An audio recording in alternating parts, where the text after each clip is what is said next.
Hey warrior, there's a storm going on outside. The wind is howling loud, the rain is coming down hard, trees are swaying back and forth, and everything feels completely out of control. But inside the house, there's one candle burning quietly, still, and completely unmoved. That's exactly the kind of mind we all need. A mind that manages to stay calm even when life decides to throw chaos our way. But that's not how most of us actually live. We get stuck in traffic and we just explode. Someone says something a little rude and we can't stop thinking about it for hours. We lose control over things, and by doing that, we end up losing control over our entire day. The ancient Stoics understood something that modern science is only now starting to catch up to. Your mind works just like a muscle, and like any other muscle, you can train it to become stronger, steadier, and way more resilient. Marcus Aurelius, who ruled the entire Roman Empire during some of its most difficult times, wrote this in his personal journal: "You have power over your mind, not outside events." Realize this and you will find strength. Take a moment to really think about that. The most powerful man in the entire ancient world wasn't talking about controlling armies or conquering lands. He was talking about something much deeper than that. Controlling his own mind. Because he understood what we so often forget. The real battle isn't happening out there in the world. It's happening right here, between your own two ears. What I'm about to share with you isn't just theory. These aren't just feel-good quotes designed to make you smile for 5 minutes and then forget.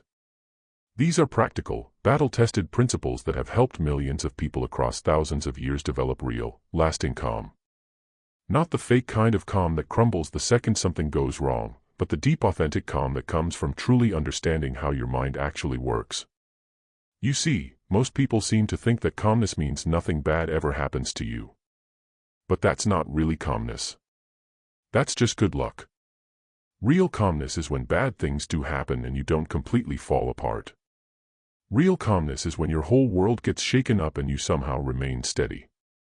Real calmness is when everyone around you is losing their minds and you become the eye of the storm. This isn't about suppressing your emotions or pretending everything is fine when it clearly isn't.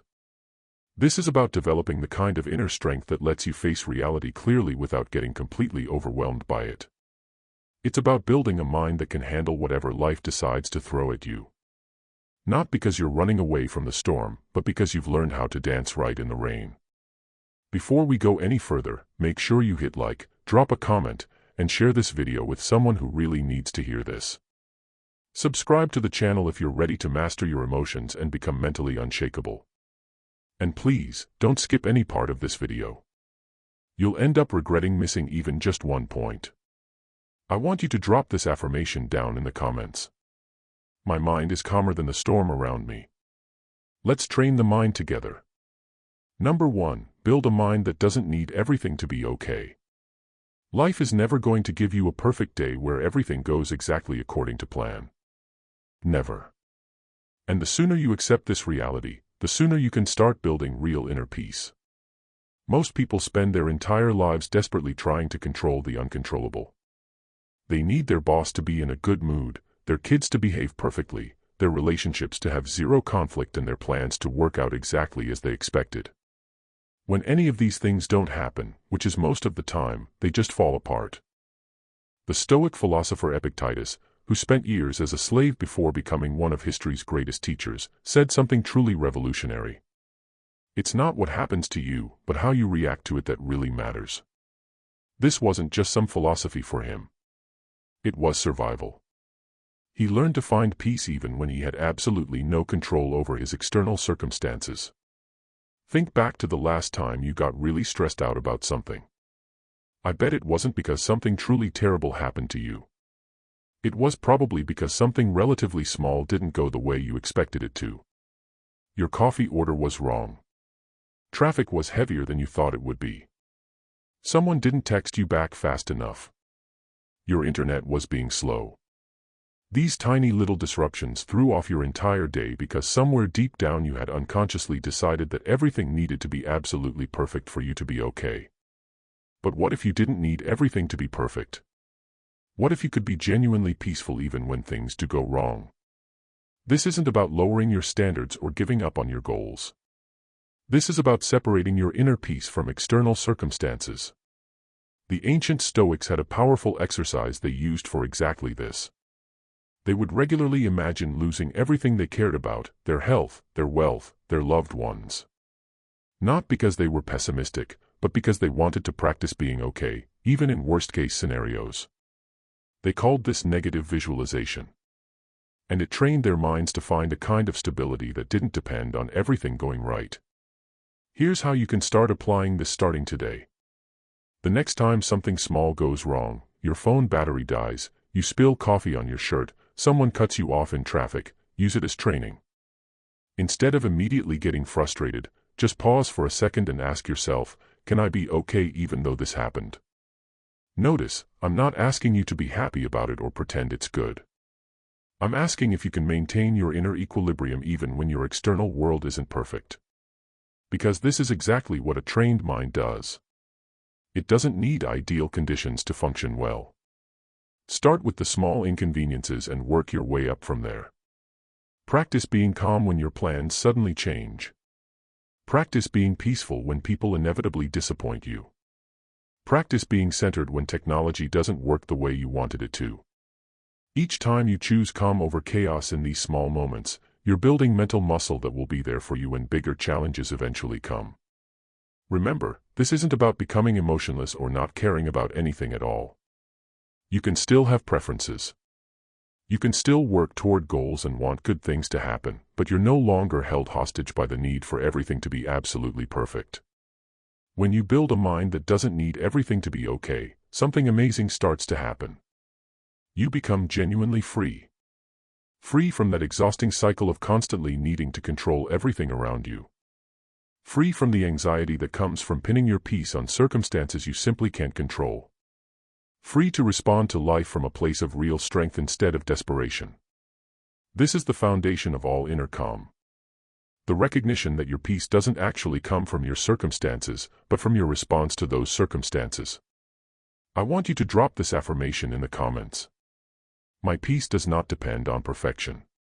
Number 2, don't trust every thought you think. Your mind is not your friend. I know that sounds a bit harsh, but it's one of the most liberating truths you'll ever learn. Your brain produces around 60,000 thoughts every single day, and most of them are complete garbage. They're repetitive, negative, irrational, and basically designed to keep you stressed, worried, and constantly on edge. The ancient Stoic Marcus Aurelius understood this deeply. In his personal writings, he reminded himself how much trouble he avoids, who does not look to see what his neighbor says or does, but only to what he does himself. He knew that the mind absolutely loves to create problems that don't actually exist. Here's what's happening in your head right now. Your brain is constantly running worst-case scenarios, replaying embarrassing moments from your past, and creating elaborate stories about what other people might think of you. It's telling you that you're not good enough, that something terrible is about to happen, or that you should be worried about 17 different things that are completely outside your control. But here's the thing. None of this mental chatter is actually real. It's just your brain doing what brains naturally do. Your mind is like a hyperactive security guard that sees danger absolutely everywhere. Even when you're perfectly safe, it's trying to protect you, but honestly it's terrible at its job. Most people make the mistake of believing every single thought that pops into their head. If their brain says, everyone thinks you're stupid, they believe it. If their mind whispers something bad is going to happen, they start planning for disaster. If a worried thought appears, they assume it must be important simply because they're thinking it. This is where the Stoics were truly revolutionary. They understood that you are not your thoughts. You are the observer of your thoughts. There's a part of you that can step back and watch your mind create all this drama without getting caught up in it. Try this right now. For the next 30 seconds, just notice what your mind is doing. Don't try to control it or change it. Just observe. You might notice it jumping from what you had for breakfast to a work deadline to something embarrassing you did 5 years ago. Just watch how it moves around like a restless child. This simple act of observation changes everything. The moment you realize you can actually watch your thoughts, you also realize you don't have to obey them. You can let them come and go like clouds passing through the sky. Some thoughts are useful and worth paying attention to. Most are just mental noise. The Stoics had a practice they called objective representation. Instead of letting their minds tell elaborate stories, they would describe situations in simple, factual terms. Instead of thinking, "My boss hates me and I'm probably going to get fired," they would think, "My boss gave me critical feedback about my project." See the difference? One version sends you into a spiral of anxiety and catastrophic thinking. The other version is just information you can work with calmly. Start practicing this starting today. When you notice your mind creating drama, ask yourself, what are the actual facts here?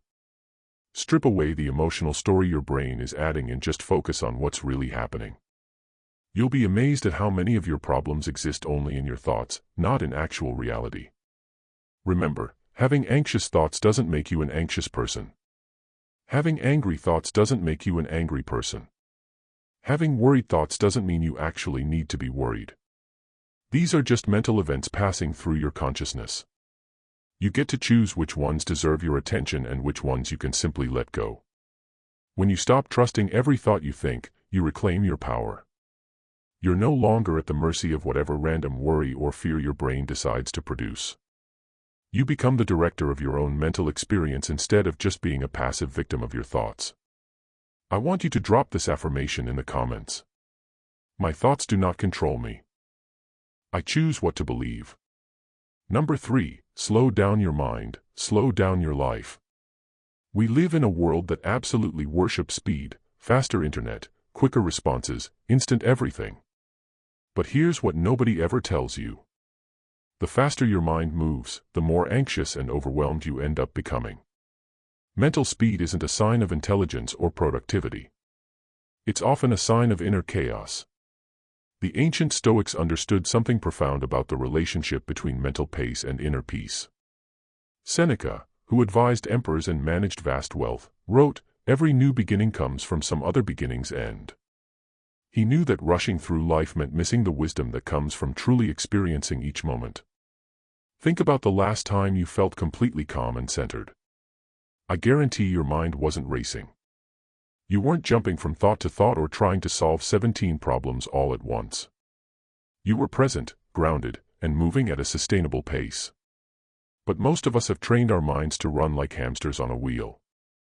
We wake up and immediately start mental multitasking, thinking about work while we're getting dressed, planning dinner while we're brushing our teeth, worrying about tomorrow while trying to focus on today. We've convinced ourselves that this mental juggling act makes us more efficient. But it actually makes us more stressed and less effective at pretty much everything. Your mind, just like your body, needs rest.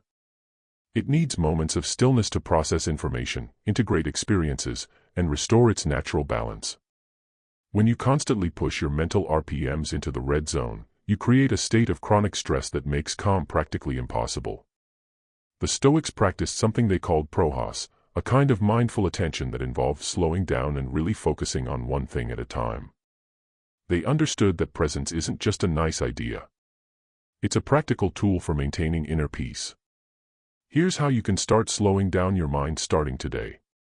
Pick one routine activity that you normally rush through. Drinking your morning coffee, walking to your car, washing dishes. For the next week, do this one activity at about half your normal speed. Really pay attention to what you're doing instead of letting your mind race ahead to the next task. You'll probably feel a bit uncomfortable at first. Your brain will protest and tell you that you're wasting time. That's completely normal. You've been training your mind to move fast for years, and it takes practice to shift into a calmer gear. But something magical happens when you slow down your mind. You start noticing things you've been missing.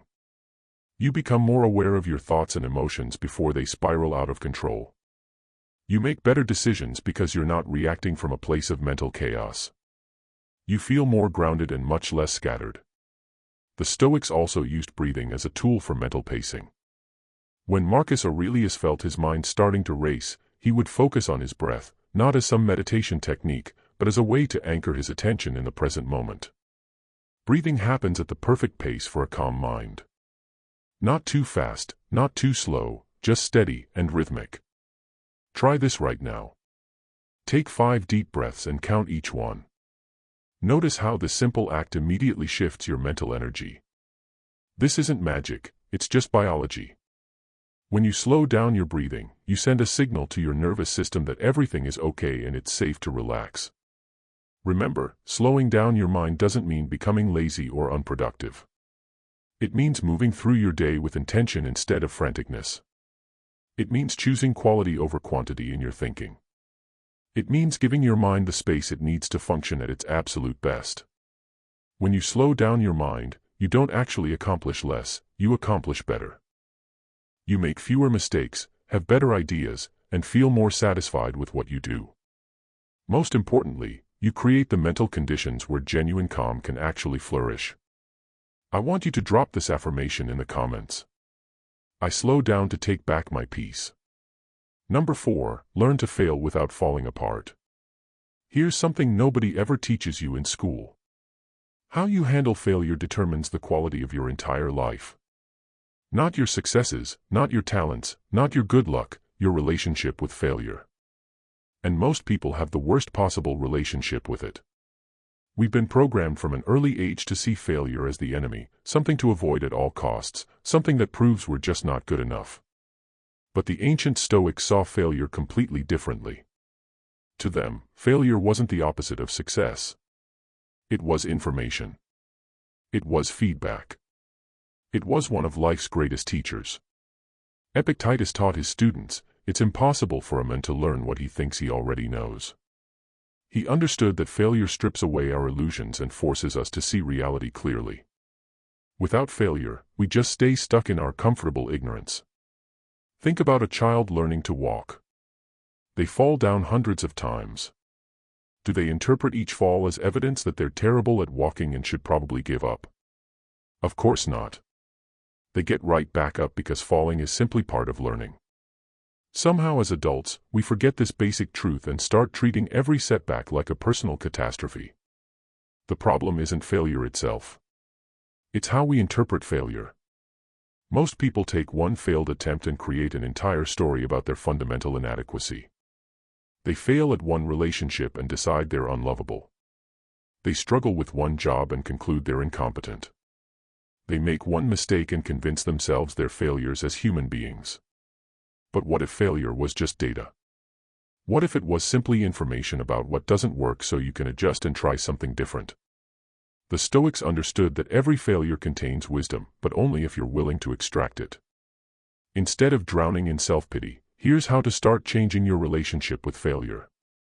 The next time something doesn't go according to plan, ask yourself 3 questions. First, what specific information can I actually learn from this? Not vague self-criticism, but concrete, actionable lessons. Second, what would I tell a good friend who experienced this exact same setback? Usually, you'd be much kinder and more rational with them than you are with yourself. Third, how can I use this experience to become stronger? Marcus Aurelius faced military defeats, political betrayals, and personal tragedies that would crush most people. But he trained his mind to see every setback as an opportunity to practice virtue. He wrote, "The impediment to action advances action. What stands in the way becomes the way." This isn't positive thinking or pretending bad things are actually good. This is recognizing that your character is built through challenges, not despite them. Every time you face failure and choose to respond with wisdom instead of weakness, you become more resilient. Every time you get knocked down and get back up, you prove to yourself that you're stronger than your circumstances. Start practicing this with small failures. Burn dinner. Learn something about cooking. Get rejected for a job. Gather information about what skills you need to develop. Have an awkward social interaction. Practice better communication. Each small failure becomes a chance to build your resilience muscles. The most successful people in history aren't those who never failed. They're those who failed the most and learned the fastest. They understood that failure isn't a reflection of their worth as human beings. It's just feedback from reality about what needs to be adjusted. When you learn to fail without falling apart, you become essentially unstoppable. Not because you never encounter setbacks, but because setbacks no longer have the power to completely derail you.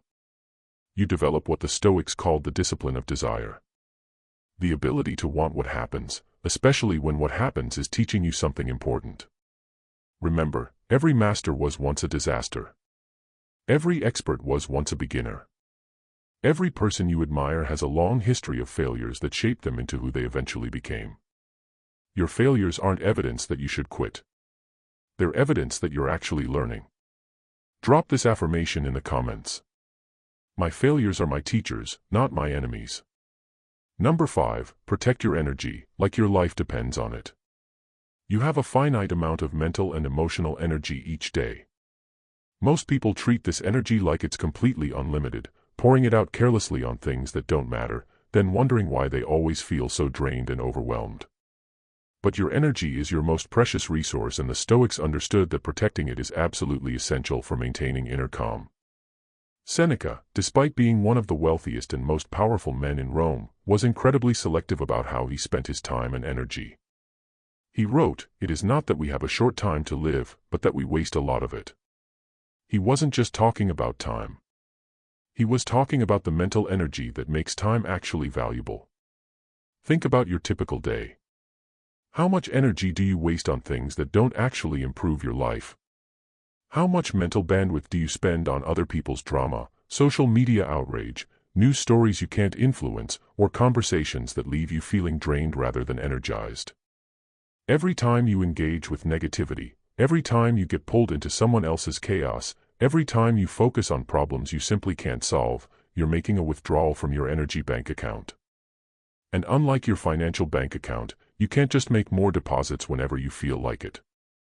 Your energy is replenished through rest, not through effort. The ancient Stoics had a concept called the discipline of action. The idea that you should only spend your energy on things that are actually within your control and aligned with your values. Everything else is someone else's responsibility, not yours. This means saying no to energy vampires. Those people who always have a crisis, who dump their problems on you without wanting any solutions, who leave you feeling exhausted after every single interaction. It means limiting your exposure to news and social media that fill your mind with problems you can't solve. It means choosing your battles wisely instead of fighting every fight that comes your way. But protecting your energy isn't just about avoiding negative influences. It's also about being intentional with where you direct your focus. Marcus Aurelius reminded himself daily. Confine yourself to the present. He knew that energy spent worrying about the future or ruminating about the past was energy stolen from the only moment where you actually have power right now. Here's a practical exercise for 1 week. Keep track of what gives you energy and what drains it. Notice which activities, people, and thoughts leave you feeling more alive and which ones leave you feeling depleted. You'll probably be surprised by what you discover. Some things that drain energy: gossip, complaining, perfectionism, trying to control other people, multitasking, consuming negative media, engaging in arguments you can't win, worrying about things outside your control. Some things that restore energy: time in nature, meaningful conversations, creative activities, physical movement, helping others in ways that align with your values, learning something new, practicing gratitude, spending time alone to recharge. The goal isn't to eliminate all challenging or energy-consuming activities from your life. Some difficult things are worth your energy because they align with your deeper values. The goal is to become conscious about these choices instead of letting your energy leak away unconsciously. Start setting energetic boundaries. Just like you wouldn't let someone steal money from your wallet, don't let people steal energy from your mind. This might mean limiting time with certain people, turning off notifications during focused work, or choosing not to engage in debates that lead absolutely nowhere. Remember, when you protect your energy, you're not being selfish. You're being responsible. You can't pour from an empty cup. When you maintain your own energetic resources, you have more to give to the people and causes that truly matter to you. Your energy determines your ability to think clearly, respond calmly, and show up as your best self. Treat it like the precious resource it actually is. Drop this affirmation in the comments. I guard my energy and spend it wisely. Number 6, stop trying to win every argument. Here's a truth that will transform both your relationships and your peace of mind. You don't need to win every argument. In fact, trying to win every argument is one of the fastest ways to lose your inner calm and damage your connections with others. Most people approach disagreements like they're going to war. They need to prove they're right, make the other person admit they're wrong, and emerge victorious. But the ancient Stoics understood something profound. The need to always be right is actually a sign of inner weakness, not strength. Marcus Aurelius, who had the power to force absolutely anyone to agree with him, chose a completely different path. He wrote, "Whenever you want to cheer yourself, consider the good qualities of your companions." Instead of focusing on how others were wrong, he looked for ways they might actually be right. This wasn't weakness. It was wisdom. Think about the last argument you had. What were you really fighting for? Were you trying to solve a problem, or were you trying to protect your ego? Were you seeking truth, or were you seeking validation? Most arguments aren't actually about the topic being discussed. They're about two people desperately trying to prove their worth by being right. But here's what happens when you always need to win. You create enemies instead of allies. You turn conversations into competitions. You miss opportunities to learn something new because you're too busy defending what you already believe. You exhaust yourself and others with unnecessary conflict. The Stoics had a revolutionary approach to disagreements. Instead of trying to win, they tried to understand. Instead of proving their point, they looked for common ground. Instead of making others wrong, they made themselves curious. This doesn't mean you become a doormat or stop having opinions. It means you choose your battles wisely and approach disagreements from a place of strength rather than insecurity. A confident person doesn't need to win every argument because their self-worth isn't tied to being right all the time. Here's how to practice this. The next time someone disagrees with you, instead of immediately preparing your counterargument, ask yourself, what if they have a point I haven't considered? Then ask them, help me understand your perspective better. This simple shift changes the entire dynamic from combat to collaboration. Sometimes you'll discover they're completely right and you were completely wrong. That's not humiliating. That's learning. Sometimes you'll find that you're both partially right and can combine your perspectives to reach a better solution. Sometimes you'll realize that you're dealing with a fundamental difference in values that can't be resolved through argument. Epictetus taught his students, when someone is properly grounded in life, they shouldn't have to look outside themselves for approval. When you're truly confident in who you are, you don't need to prove it by winning arguments. You can afford to be generous with others because your self-worth doesn't depend on their agreement. This is especially important in close relationships. The people you love don't need to be defeated. They need to be understood. Your partner, your children, your friends aren't opponents to be conquered. They're fellow human beings trying to navigate life just like you are. Start practicing what the Stoics called the discipline of assent. The ability to examine your need to be right before you engage in conflict. Ask yourself, is this argument really worth the energy it will cost? Will winning this debate actually improve the situation? Am I trying to solve a problem or just trying to prove a point? Many times you'll find that the most powerful response to disagreement is simply, I see it differently, but I respect your perspective. This isn't giving up. It's choosing peace over pride. When you stop trying to win every argument, something beautiful starts to happen. People start actually listening to you because you're not attacking them. Conversations become more productive because everyone feels safe to share their real thoughts. Your relationships improve because people feel respected rather than defeated. Remember, the goal of communication isn't to prove you're the smartest person in the room. It's to connect, understand, and sometimes find solutions together. Drop this affirmation in the comments. I choose understanding over winning. Number 7, live from the inside out, not the outside in.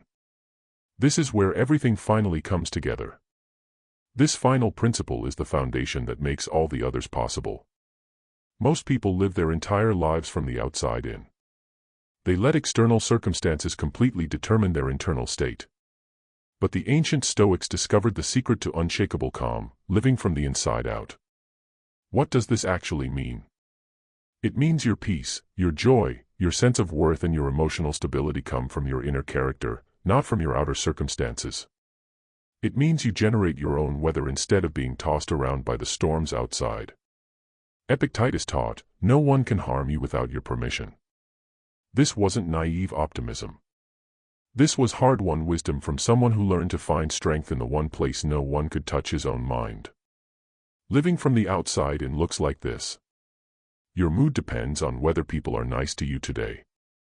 Your self-worth fluctuates based on your achievements or failures. Your peace requires everything in your life to be going well. Your happiness depends on getting what you want when you want it. You're constantly at the mercy of forces beyond your control. Living from the inside out looks completely different. Your mood is stable because it comes from your connection to your own values, not other people's behavior. Your self-worth is grounded in your character, not your accomplishments. Your peace comes from accepting what is while working toward what could be. Your happiness comes from appreciating what you have while pursuing growth. This doesn't mean you become indifferent to external circumstances. You still have goals, preferences, and desires, but you're no longer dependent on these things for your fundamental well-being. You can want things without absolutely needing them. You can pursue goals without being devastated if they don't work out exactly as planned. Marcus Aurelius practiced this every single day. Despite managing an empire, fighting wars, and dealing with political intrigue, he reminded himself, very little is needed to make a happy life. It is all within yourself, in your way of thinking. He found his center in principles that no external force could ever disturb. Here's how to start living from the inside out. Begin each day by connecting with something that actually matters to you. Your values, your purpose, your gratitude for being alive. End each day by reflecting on how well you lived according to your own standards, not other people's expectations. When external things go wrong, and they will, ask yourself, how can I respond to this in a way that aligns with who I actually want to be? Instead of being a victim of circumstances, become the author of your responses. This is where real power actually lives. Create an internal scorecard based on things you can actually control. Did I treat people with kindness today? Did I do my best work? Did I learn something new? Did I choose courage over comfort? Did I respond to challenges with wisdom rather than reactivity? The most profound shift happens when you realize that everything you've been seeking externally, peace, joy, confidence, love, already exists within you. It's not something you need to get from the world.